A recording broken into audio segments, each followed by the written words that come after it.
안녕하십니까. 구글 빅데이터 쇼케이스에 오신 것을 환영합니다. 이번 주제는 클라우드 데이터랩을 이용한 데이터 시각화이며 저는 락플레이스 클라우드 팀의 최장섭이라고 합니다. 잘 부탁드리겠습니다. 그럼 클라우드 데이터랩을 이용한 데이터 시각화 시작하겠습니다.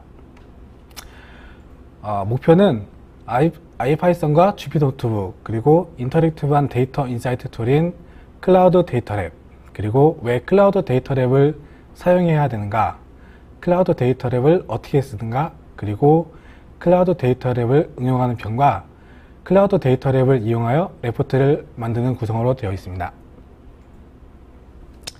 먼저 아이파이썬과 주피터 노트북입니다.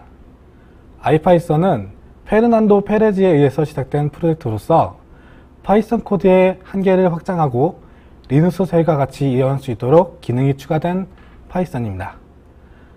그렇기 때문에 기존의 환경을 개선하고 대화형 컴퓨팅과 달리 탐색 컴퓨팅을 위해 포괄적인 환경을 만드는 것이 이 프로젝트의 목표입니다.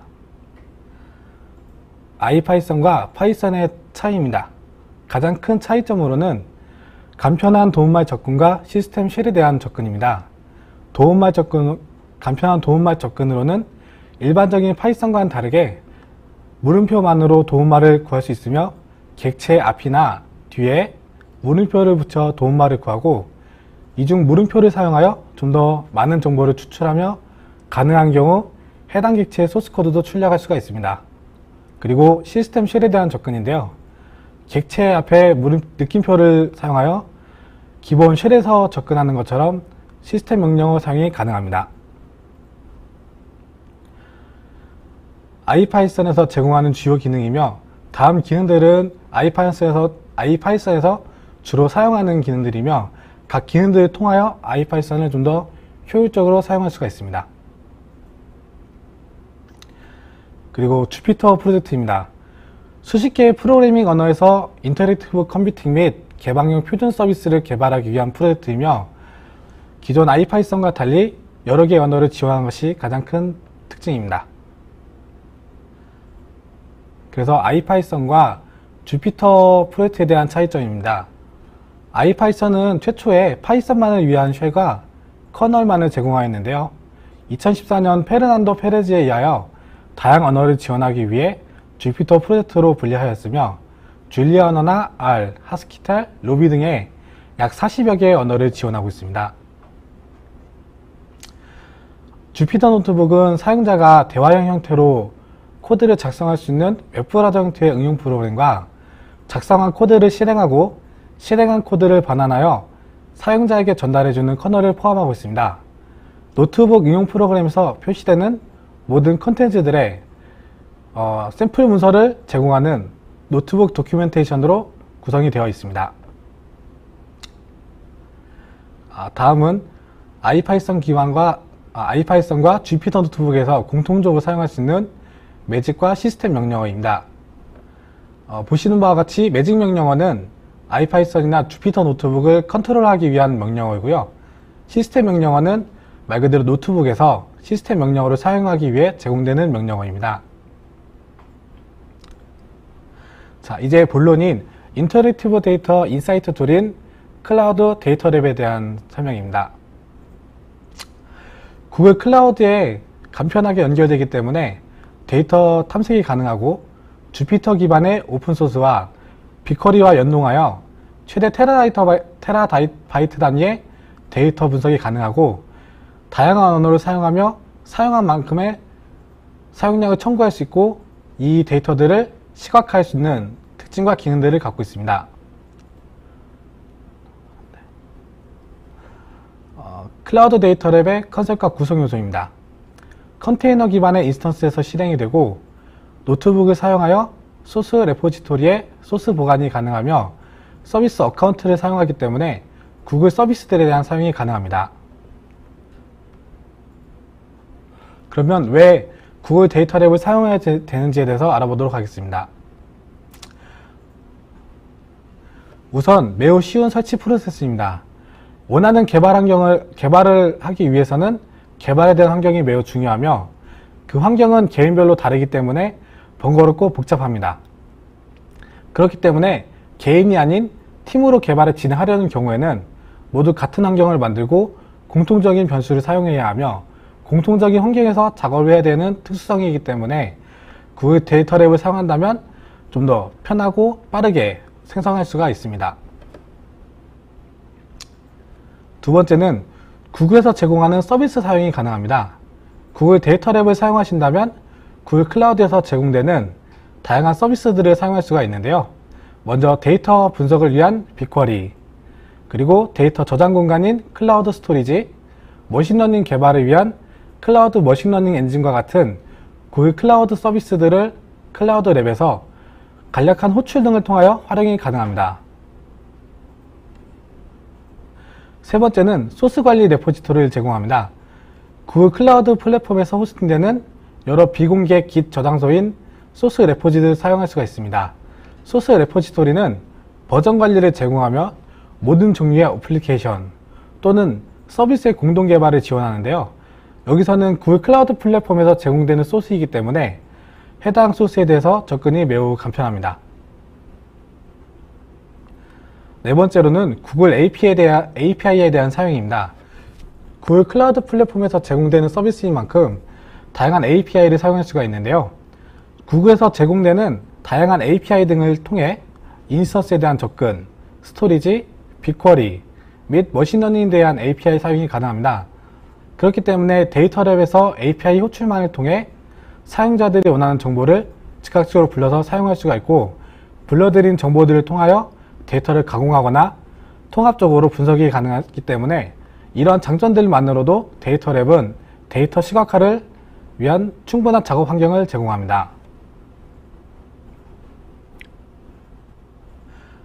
다음은 구글 데이터 랩을 어떻게 사용하는지에 대한 설명입니다. 먼저 VM 머신 타입을 선택합니다. 기본적으로 데이터 랩 인스턴스 생성 시 GC 머신 타입을 지정할 수가 있고요. 기본적으로는 N1-스탠다드1이라는 타입을 제공하는데 데이터 분석 요구사항에 맞게 성능 및 비용, 특성에 따라 다른 머신 타입을 선택할 수가 있습니다. 이제 두 번째로는 팀 환경에서 클라우드 데이터 랩을 사용할 때 어떻게 생성할 수 있는지에 대한 설명입니다. 팀 환경의 VM 인스턴스를 만드는 데는 두 가지 방법이 있으며, 첫 번째로는 프로젝트 소유자가 다른 팀 구성원의 인스턴스를 생성해주는 방법입니다. 프로젝트 소유자는 팀원들의 클라우드 데이터 랩 인스턴스를 만들어줄 수 있으며, 소유자가 사용자의 이메일 주소를 지정하는 for user라는 옵션을 사용할 경우 인스턴스에 연결하는 사용자는 인스턴스와 연결된 사용자 서비스 계정에 대해 최소한 다음과 같은 IAM롤 역할의 계정을 가지고 있어야 생성할 수가 있습니다. 두 번째, 멤버 같은 경우는 멤버들은 각자 자신의 인스턴스 생성이 가능합니다. 클라우드 데이터 랩 인스턴스 관리하기입니다. 클라우드 데이터 랩 인스턴스 라이프 사이트와 컴퓨팅 리소스를 관리하고 보관하는데요. 클라우드 데이터 랩 관리를 위한 기본 조건은 우선 데이터 랩 구성 요소를 포함하여 각 사용하는 환경에서 클라우드 SDK를 설치해야 하며 G클라우드 명령어 사용을 위한 인증 과정을 거쳐야 합니다. 그리고 선택한 프로젝트와 영역을 사용할 수 있도록 G클라우드 컨피그 설정을 미리 사전에 반드시 해줘야 합니다. 다음 두 명령을 통해 G클라우드 패키지 업데이트 및 설치가 가능합니다. 다음은 인스턴스 생성하거나 중지하거나 연결하는 명령어입니다. 데이터 랩 create라는 간단한 명령어로 인스턴스 생성이 가능하고요. 데이터 랩 스탑을 통해 사용하지 않을 경우 데이터 랩을 중지시켜 놓을 수도 있습니다. 그리고 데이터 랩 connect라는 명령어를 통하여 인스턴스에 다시 접속이 가능한데, 이 명령어의 경우 인스턴스를 스탑해 놓은 상태에서 데이터 랩 connect를 사용할 경우 자동으로 인스턴스가 실행이 되고 해당 인스턴스에 대한 접근이 가능합니다. 다음은 데이터 랩의 소스 제어입니다. 데이터 랩 인스턴스를 처음 생성하시게 되면 프로젝트 내에 소스 레포지토리가 추가가 되고 소스들이 보관되어 콘솔에서 소스 레포지를 통해 자신들이 사용하고 만든 그 소스들에 대해서 확인이 가능합니다. 다음은 클라우드 원격 저장소에 노트북을 추가하는 방법인데요. 데이터 랩은 기본적으로 언깃을 포함하고 있습니다. 그래서 보시는 화면과 같이 GUI 기반으로 사용이 가능하며 노트북에서 데이터를 작성하고 저장한 다음 언깃을 통해 커밋하고 푸시하는 것만으로 소스 레포지토리에 소스를 보관할 수가 있습니다. 그리고 다음은 커맨드 라인에서 git 명령을 사용하는 방법인데요. 인스턴스 내 도커 형태로 인스턴스가 생성이 되기 때문에 해당 방법을 사용하시려면 인스턴스 내 도커에 접속하시고 git 명령을 통해 다음과 같이 절차를 거쳐 git 명령어 사용이 가능합니다. 클라우드 데이터랩 백업입니다. 디스크가 실패하거나 사용 삭제되는 경우 데이터가 소실되는 것을 방지하기 위해 주기적으로 데이터를 백업하고 클라우드 스토리지에 저장하게 됩니다.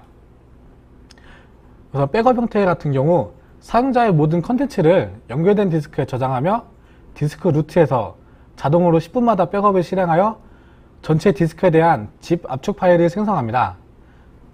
그리고 생성된 파일은 그 파일 검사 과정을 거쳐서 전체 디스크에 zip을 생성한 다음 마지막 백업과 비교를 하여 차이가 있다면 변경사항과 마지막 백업 사이에 충분한 시간이 경과된 것을 기다렸다가 zip 파일 백업을 구글 클라우드 스토리지에 업로드하게 됩니다.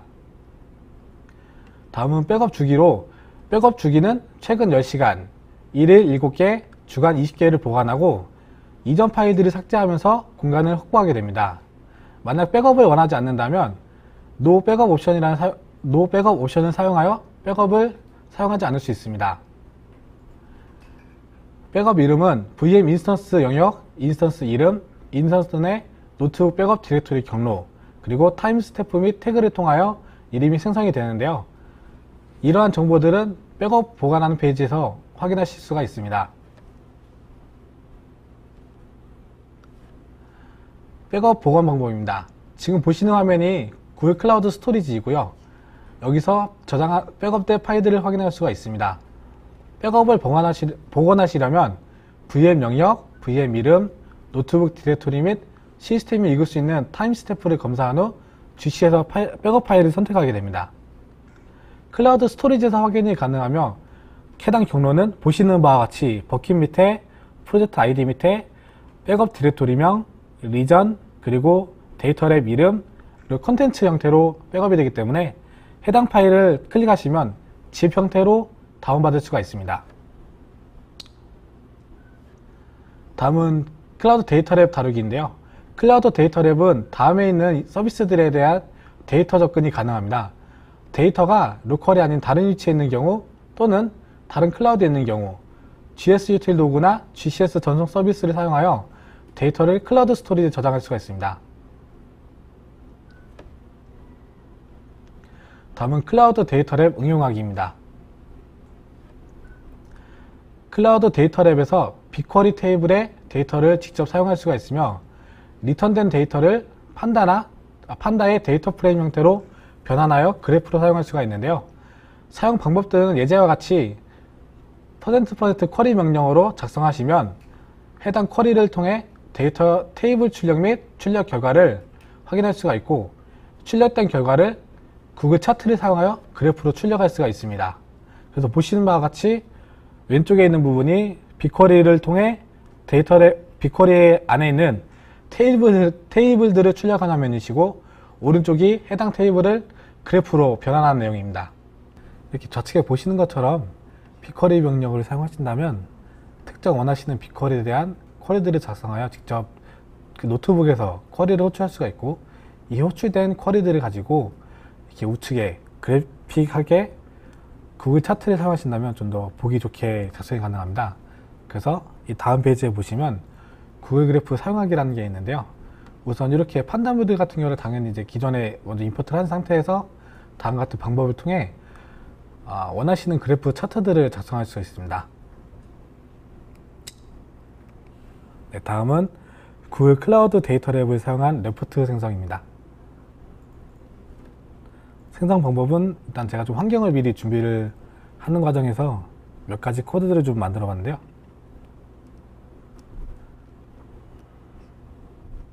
잠시만요. 네.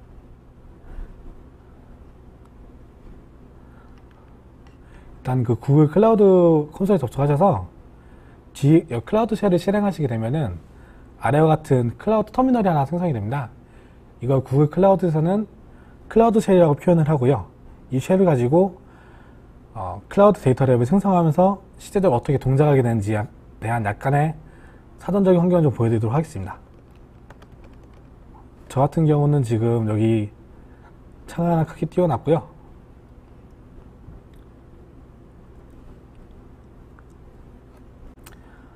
실제로 작업을 진행해 보도록 하겠습니다. 아까 앞에서 보여드렸던 데이터랩이라는 명령을 사용하시면 되시고요. 데이터랩 크리에이트 옵션을 보시면 이렇게 사용 가능한 명령어들을 볼 수가 있습니다. 그래서 아까 보여드렸던 인스턴스 네임을 뒤에 붙여서 직접 인스턴스 생성까지 해보도록 하겠습니다.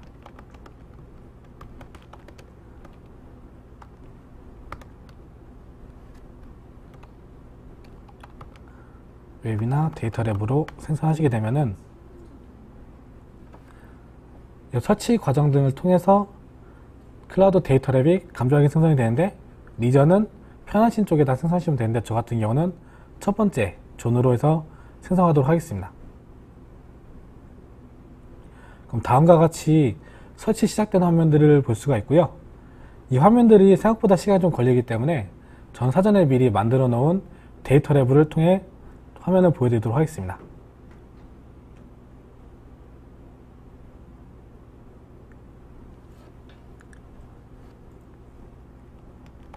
데이터랩 리스트 명령을 보시면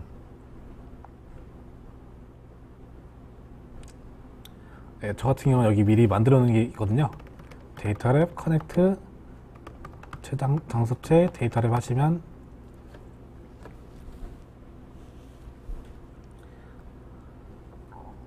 이게 지금 도커 이미지 안에서 만들어 있는 데이터랩을 통해 접속하는 거기 때문에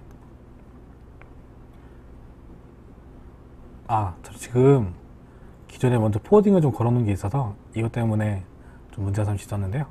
다시 하도록 하겠습니다.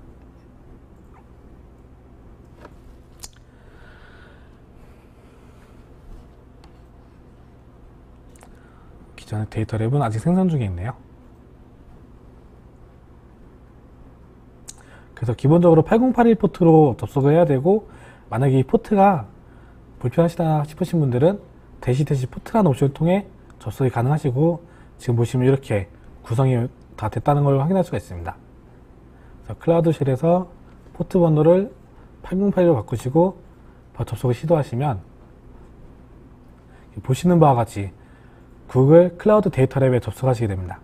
여기 DOC 같은 경우는 아까 제가 앞에서 설명을 드렸던 샘플들이 포함되고 있고, 이것들은 자체적으로 제작되어 제공되고 있습니다. 저희는 데이터랩 노트북에서 코드 작성을 진행하시면 되고, 일단 제가 만들어 놓은 이 코드들이 몇 가지가 있는데요. 일단 지금 먼저 웨비나에서 여러분들에게 보여드릴 샘플 코드에 대해서 먼저 보여드리도록 하겠습니다. 샘플 코드들은 이렇게 작성이 되어 있는데요. 이 사용 방법은 매우 간단해서 제가 만드는데 시간이 이렇게 오래 걸리진 않았습니다. 일반적으로 지금 파이썬 기반으로 코드가 작성이 되어 있고, 이 마크다운 형식의 문법을 만드는 간단한 기능들을 통하여 제목들을 만들고, 결국엔 이걸 최종적으로는 HTML 형태로 작성이 가능합니다. 지금 만드신 코드들 보시면 이렇게 간단하게 되었는데, 이게 하나의 쉘이고, 이 앞에 이렇게 표시가 없는 애들은 이 마크다운이라는 문법 형식의 쉘이기 때문에 두 개는 다른 성격의 쉘로 보시면 됩니다. 간단하게 먼저 하나 좀 만들어 볼까요? 저희 같은 경우는 밑에 보신 것처럼 프린트로 웰컴 구글 빅데이터 쇼케이스 입력하시고 런을 실행하시면 바로 아래 결과가 바로 출력되게 됩니다. 이게 기본적인 출력 문법이고요. 보시는 바와 같이 제가 몇 가지 미리 만들어 놓은 샘플을 보시면 함수나 변수 등을 일반 저희가 파이썬 터미널에서 사용하듯이 사용이 가능합니다.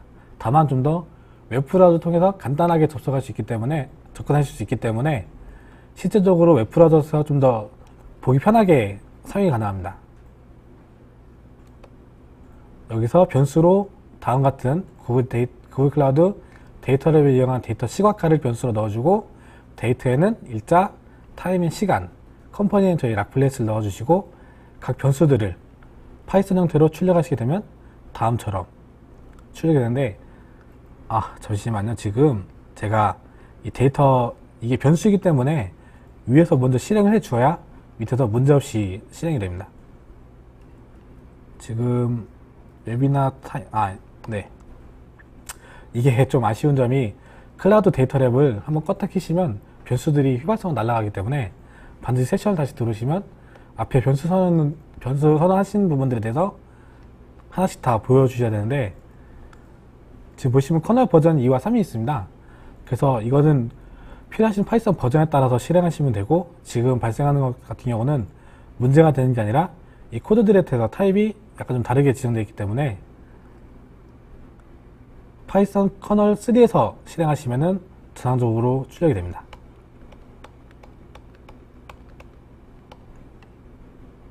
네, 지금 정상적으로 보이시죠? 이게 파이썬 커널의 특성을 좀 따라가시기 때문에 파이썬 2버전과 3버전의 차이점을 알고 해당 버전에 대해서 좀 더 올바른 선택을 하셔야 될 필요성이 있습니다. 그리고 마크다운 같은 경우는 제가 앞에 잠깐 설명을 드렸던 것처럼 이게 클라우드 데이터랩에서 제공하는 쉘 중에 문법이나 어떤 특정한 테이블을 출력하신다거나 어떤 여러 가지 부분들에 대해서 제목이라던가 이런 거 쓰실 때 많이 사용하시는데, 여기서는 이런 형태로 되어 있고 이게 사용하시는 타입에 따라서 좀 더 편리하게 사용이 가능하신데, 일단 마크다운도 똑같이 실행은 동일하게 하시면 됩니다. 작성은 앞에 기호나 쉘을 강조하고 싶으실 때, 또는 앞에 그 뒤에 이 언어에 따라서 파이썬이면 파이썬, 뭐 C언어거나 HTML 같은 경우는 HTML로 작성해서 실행하시면 해당 쉘을 좀 더 간결하게 표현이 가능합니다. 그래서 제가 아까 앞에 보여드렸던 매직 함수에 대해서 미리 좀 샘플을 좀 짜 놓았는데요. 보시면 프린트 항목을 통해 먼저 사용 가능한 매직 함수 리스트를 만들었고요.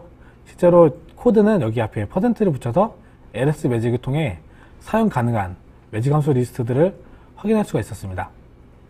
그 이와 동일한 방법으로 뭐 실행 시간을 측정하여 출력하거나 지금 현재 내가 할당한 변수명과 변수값들을 확인하신다거나, 아니면 시스템 명령어들, OS 레벨의 명령어들을 통해 좀 더 간결하고 편하게 작성이 가능합니다. 그리고 지금 보시면 테이블 같은 경우도 실제로 보시면 이렇게 간단한 구조로 되어 있거든요. 이 마크다운에서 제공하는 기능이기 때문에 좀 더 처음 접근하시는 분들도 매우 편리하게 접근할 수가 있고, 실제로 모양도 다음같이 비주얼하게 출력이 되기 때문에 좀 더 편하게 만들 수가 있습니다. 그래프 같은 경우는 여기 matflow 라이브러리라는 그 기능을 사용해야 되고, 이렇게 특정 함수들을 사용하기 위해서 임포트 해줘야 되는 좀 과정들이 있긴 한데, 사용하시면 다음과 같이 그래프 형태로 출력할 수가 있고,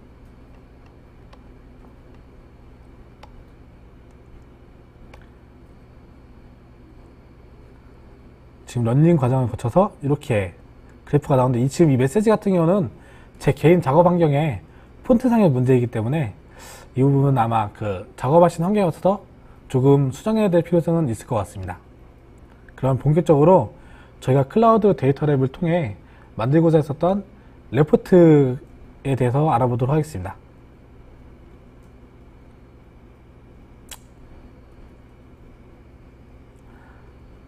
일단 쭉 보시는 바와 같이 파이썬 코드로 되어 있고요. 기본적으로 마크다운과 섞어서 좀 더 비주얼하게 실행이 가능한데, 일단 하나씩 보면서 설명을 드리도록 하겠습니다. 앞에 느낌표를 붙여서 OS 명령어를 사용이 가능한데, 여기서는 필요한 그 모듈들, 그 파이썬 패키지들 설치를 진행하는데, 앞에 느낌표 뒤에 일반 저희가 OS 쓰듯이 명령어를 실행하여 PIP 프로그램들을 설치를 진행합니다.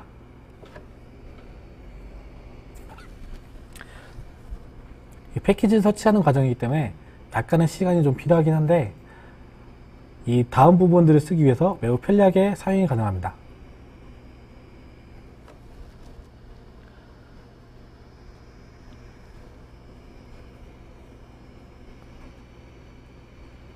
지금 설치되는 과정들이 일반 OS 쉘에서 보는 화면과 동일하게 확인이 가능합니다.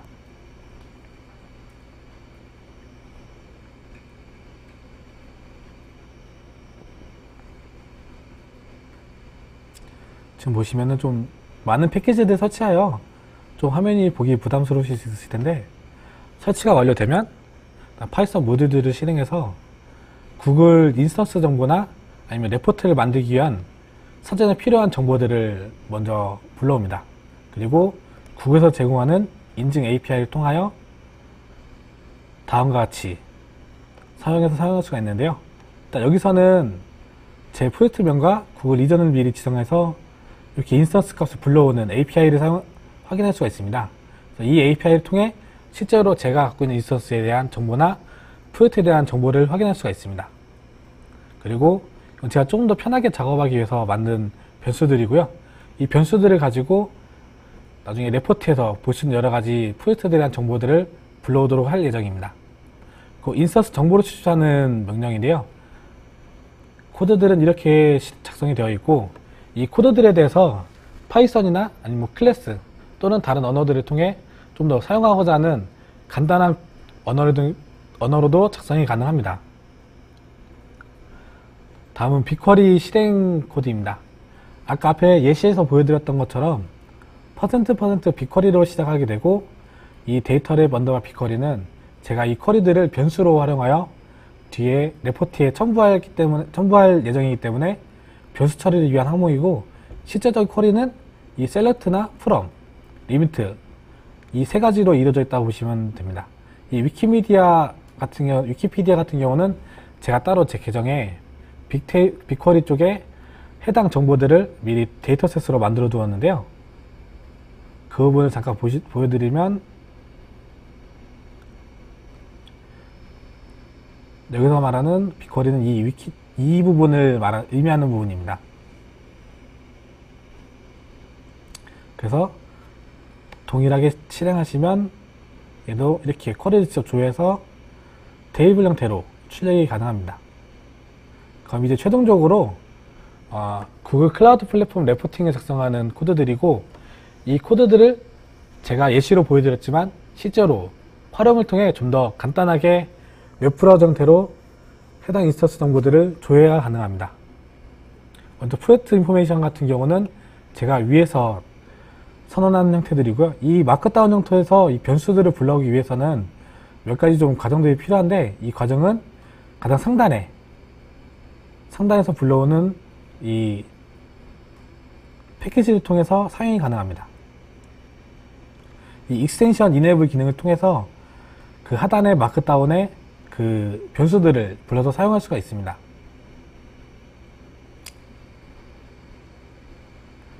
보시면 똑같이 실제적으로 출력은 동일하게 되지만 이 중괄호 두 개를 사용하여 해당 변수들을 마크다운해서 처리하여 부를 수 있도록 하였습니다. 다음 이제 리소스 인포메이션인데요. 이 인스턴스 데이터라는 변수를 제가 위에서 선언을 해줬기 때문에 실제로 이 부분에서 인스턴스 정보들을 수집을 해옵니다. 그래서 인스턴스 정보들을 수집을 하고 그 수집한 정보를 변수로 처리하여서 인스턴스 데이터라는 이름으로 제가 사용하게 될 경우 이렇게 위에 지정한 내용대로 테이블 형태의 인스턴스 정보들을 수집할 수가 있었습니다. 빅쿼리도 역시 아까 제가 설명을 드렸던 것처럼 데이터랩 언더바 빅쿼리라는 변수명을 통해 쿼리 형태에 있는 정보들을 테이블로 불러와서 출력할 수가 있었고요. 이 출력된 그래프들을 구글 차트를 사용하여 이렇게 그래프 형태로도 출력이 가능합니다.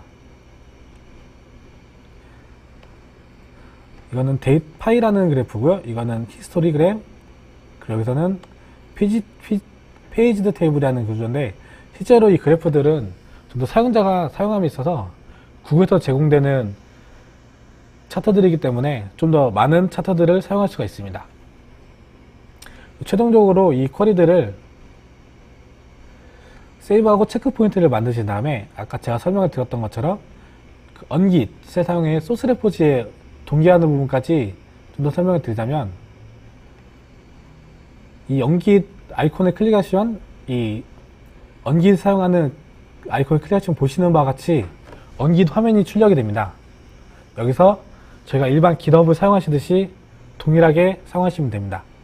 타이틀은 웹이나 테스트 레포트 코드고요. 바디 네임은 앱이나 레포트 코드 동일하게 두도록 하겠습니다. 커밋을 하면 다음과 같이 커밋을 확인할 수가 있고요. 여기 한번 더 눌러보시면 푸시를 통하여 이제 구글 클라우드 플랫폼에 있는 소스 레포지토리로 데이터 전송이 가능합니다. 그러면 실제로 소스 레포지에 가서 보시면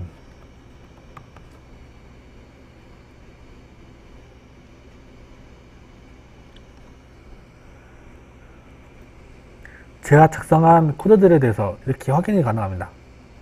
제가 아까 웨비나 코드를 세이브하고 전송하였기 때문에 실제로 전송한 시간과 함께 어떻게 누가 어디로 전송했는지에서 확인이 가능합니다.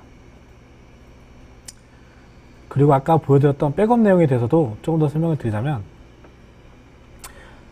지금은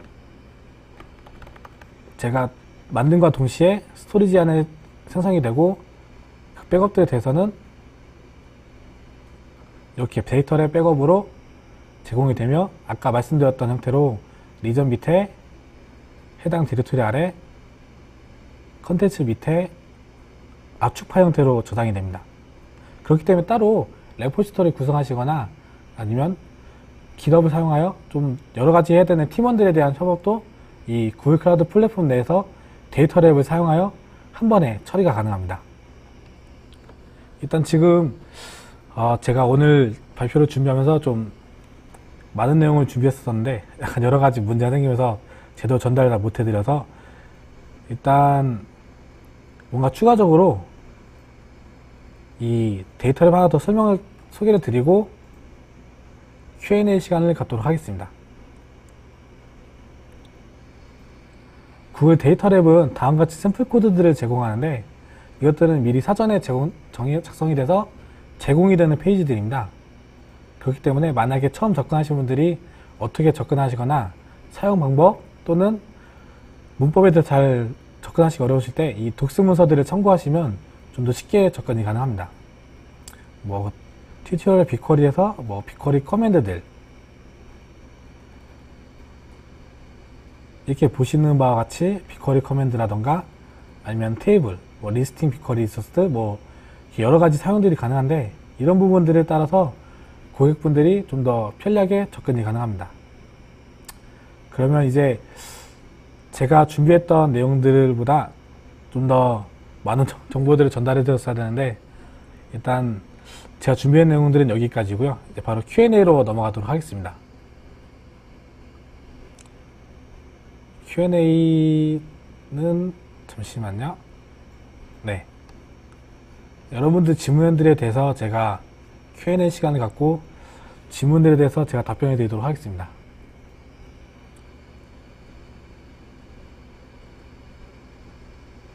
시각화에 대한 추가 기능 요구가 가능한지요? 이 부분에 대해서는 제가 답변을 드리자면, 어떠한 추가 기능을 요구하시는 건지 제가 정확하게 이해하지 못해서 좀 더 디테일하게 질문을 주신다면 제가 확인하고 답변을 드릴 수 있도록 하겠습니다.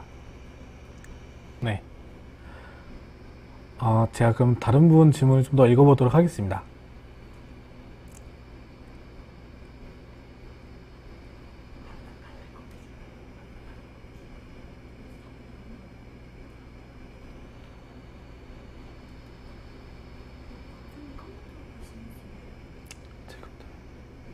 어디요?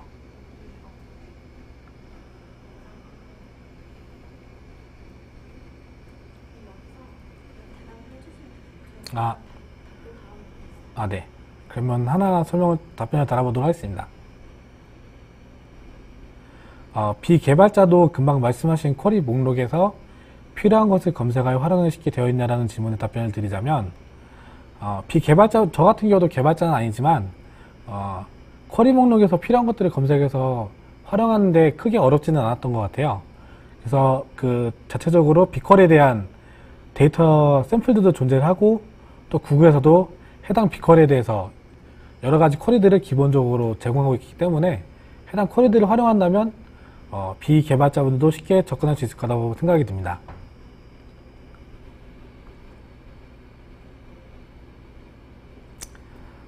데이터 소스에 대해 어떤 부분들이 가능한지가 궁금합니다. 이 질문에 대해서는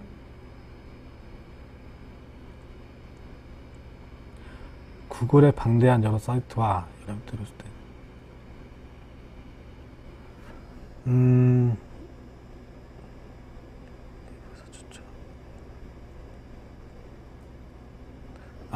이 부분 같은 경우는 아마 구글 데이터랩을 제가 네이버 데이터랩을 써보지 않아서 정확하게 비교해서 말씀드리기 좀 애매한데요. 일단 구글 데이터랩 같은 경우는 구글 빅쿼리에 올라와 있는 데이터들을 가지고 그 데이터를 가공하거나 여러가지 쿼리들을 통해 정제한 다음 그걸 아까 제가 보여드렸던 차트처럼 다시 한번 가공하신다면은 좀 더 비주얼라이직하게 확인이 가능할 것 같은데, 자유롭게 활용 가능할지에 대해서는 만약에 분석해야 될 데이터가 있다라면 그거는 좀 더 갖고 계신 분 데이터셋에 저장이 되는 거기 때문에 해당 데이터를 범위 안에서 추출하는 거는 매우 자유롭다고 생각이 듭니다. 그렇기 때문에 어떤 형태로 사용하시는지에 따라서는 아마 그 고객분들이나 사용자에 따라 좀 달라질 거라고 예상이 드는데, 대체적으로 다 대부분 사용할 수 있을 거라고 생각이 듭니다.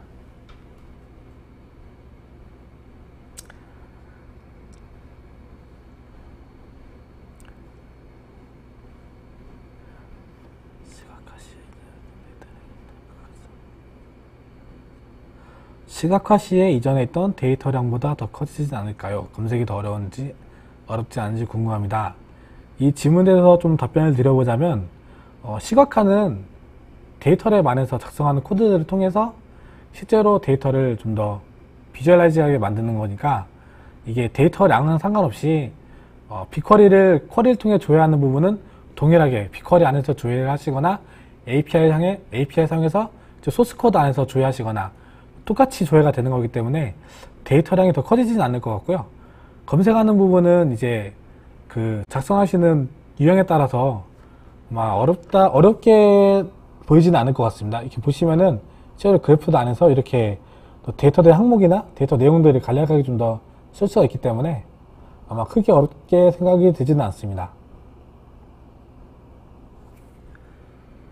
실시간 난도 데이터 시각화 것을 다른 앱에서 예를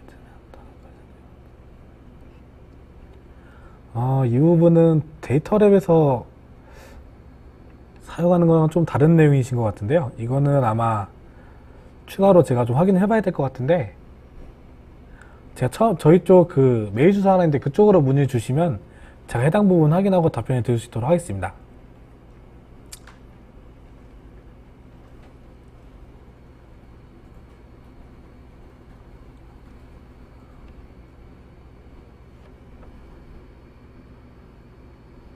AWS 서비스와 비교해서 장점이라고 하기에는 제가 AWS 레드시프트를 많이 써보지 못해서 어떤 비교 데이터는 정확히 갖고 있지가 않은데, 이번 발표 자료를 준비하면서 이것저것 찾아봤을 때는 일단 뭔가 웹브라우저 형태에서 제가 직접 코딩하고 에러나 이런 메시지들을 바로 즉시 볼 수 있었기 때문에 어떤 개발 환경에서는 좀 더 레드시프트보단 좋을 텐데, 데이터를 관리하거나 분석하는 레드시프트 환경에서는 좀 다른 답변이 되지 않을까라는 생각이 좀 들긴 합니다.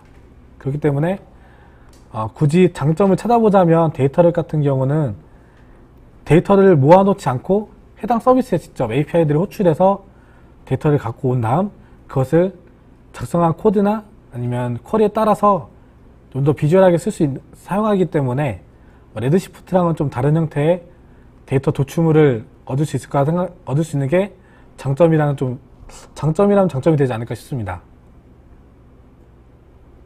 그리고 신텍스 에러 같은 경우는 바로바로 실시간으로 확인이 가능합니다.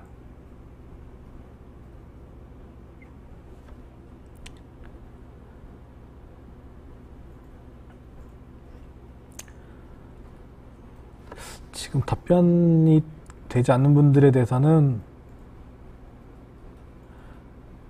데이터 시각화를 이용해서 가장 큰 장점은 무엇인가요? 라는 질문에 일단 말 그대로 텍스트나 테이블 형태 또는 쿼리 형태로 떨어지는 데이터들을 그래프라던가 또 이미지라던가 도표 형태로 출력하게 되는 게 또 사람들이 이해하기가 좀 더 쉽고 이것을 TCO나 ROI에서 비용 절감 효과로 보기에는 좀 어려울 것 같습니다. 이건 단순히 데이터랩에서는 분석 결과를 가지고 데이터랩에서 그것을 처리값을 보여주는 거기 때문에 약간 좀 다른 유형의 질문이 아닌가라는 생각이 좀 들긴 합니다.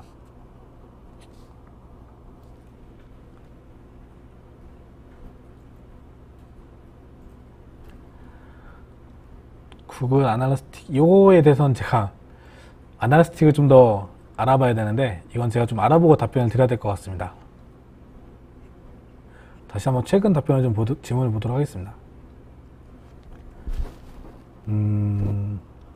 일단 제가 마이크로 스트레치나 태블로 같은 형태를 써보지를 않아서 일단 차별화된 답을 찾자면 이건 제가 먼저 마이크로 스트레티지랑 태블러를 알아본 다음 답변을 드려야 될 것 같네요.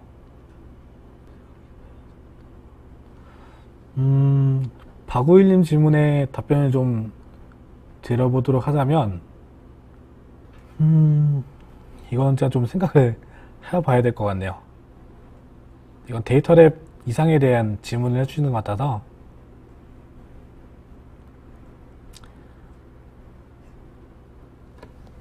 일단 만약에 원하시는 대답을 제가 질문을 다 답변을 드릴 수가 없어서 이쪽 gcp@라플레이스.co.kr 메일로 문의 내용을 주시면 제가 그쪽으로 답변을 드릴 수 있도록 하겠습니다.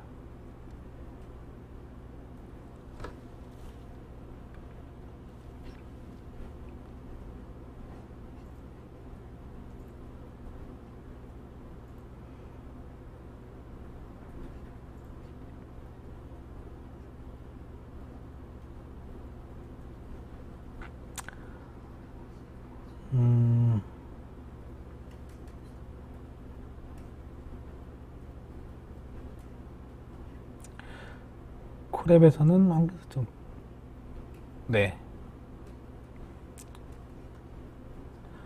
일단 이 부분에서 답변을 드리자면 데이터랩 같은 경우는 그 코드 내용은 로컬 디스크에 대한 그 해당 인스턴스에 대한 로컬 디스크라던가 아니면 소스 레포지 이런 데 다 남기 때문에 모두 유지가 가능하고요. 다만 세션을 새로 열었을 때 해당 인스턴스에 대한 변수라던가 아니면 PIP 같은 툴 같은 게 일단 초기화 되기 때문에 다시 한번 실행해야 되는 번거로움은 좀 있습니다. 하지만 안에 있는 데이터들은 모두 유지가 되죠.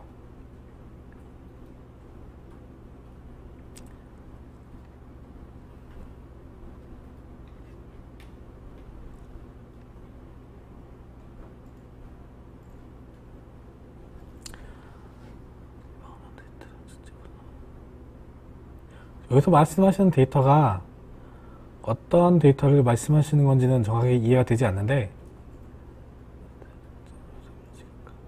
일단 적재 분석 같은 경우는 일단 데이터 분석 쪽 빅데이터 쪽으로 말씀하시는 것 같고 시각화라면 데이터랩이라던가 구글의 데이터 스튜디오 같은 걸 말씀하시는 것 같아요. 이거를 결합해서 데이터를 분석하고 시각화하려면 두 개의 서비스를 두 개 이상의 서비스를 서로 합쳐서 아마 사용하셔야 될 것 같습니다.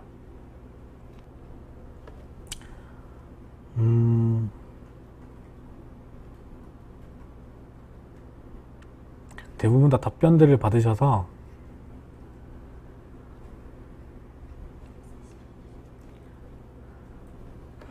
일단 새로운 질문이 올 때까지 한 가지 말씀드릴 게 있는데 저희 락플레이스에서 다음 또 뭔가 컨설팅 쇼케이스가 있습니다. 그래서 제목은 클라우드 마이그레이션의 비법을 알려주마라는 제목으로 쇼케이스가 예정되어 있고요. 일단은 9월 3일이고 톡IT에서 IT 행사 페이지로 와 보시면 이제 이렇게 요 페이지가 있고 여기 자세히 보기 눌러 보시면 자세한 내용을 안내받을 수가 있으세요. 그래서 사전 등록을 통해서 이제 마이그레이션 하는 내용들에 대해서 뭔가 좀 더 저희 설명도 자세히 들을 수가 있으시고 해당 내용에 대해서 여러 가지 다양한 질문이라든가 이런 답변들을 아마 잘 주실 수 있는 분이 권수영 부장님이시기 때문에 이분을 통해서 뭔가 궁금한 부분들을 다 설명을 들으실 수 있으실 거예요. 그래서 아마 이게 선착순으로 된다고 하시니까 아마 빨리 신청을 하셔야 되는 걸로 제가 알고 있습니다. 그리고 혹시 문의가 왔는지 볼까요? 상류와 DB 또는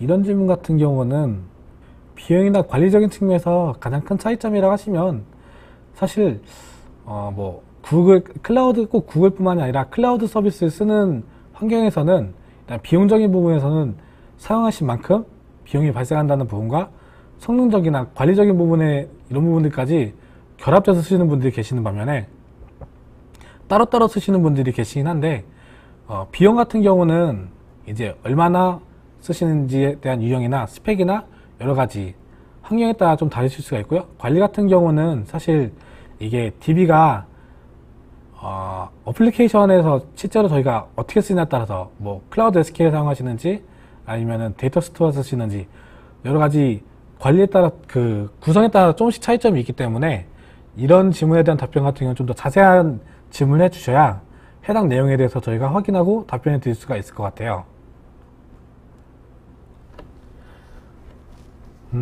데이터 보안 정책에 관한 부분은 이 부분에 대해서는 제가 추가적으로 확인해보고 답변을 드려야 될 것 같네요.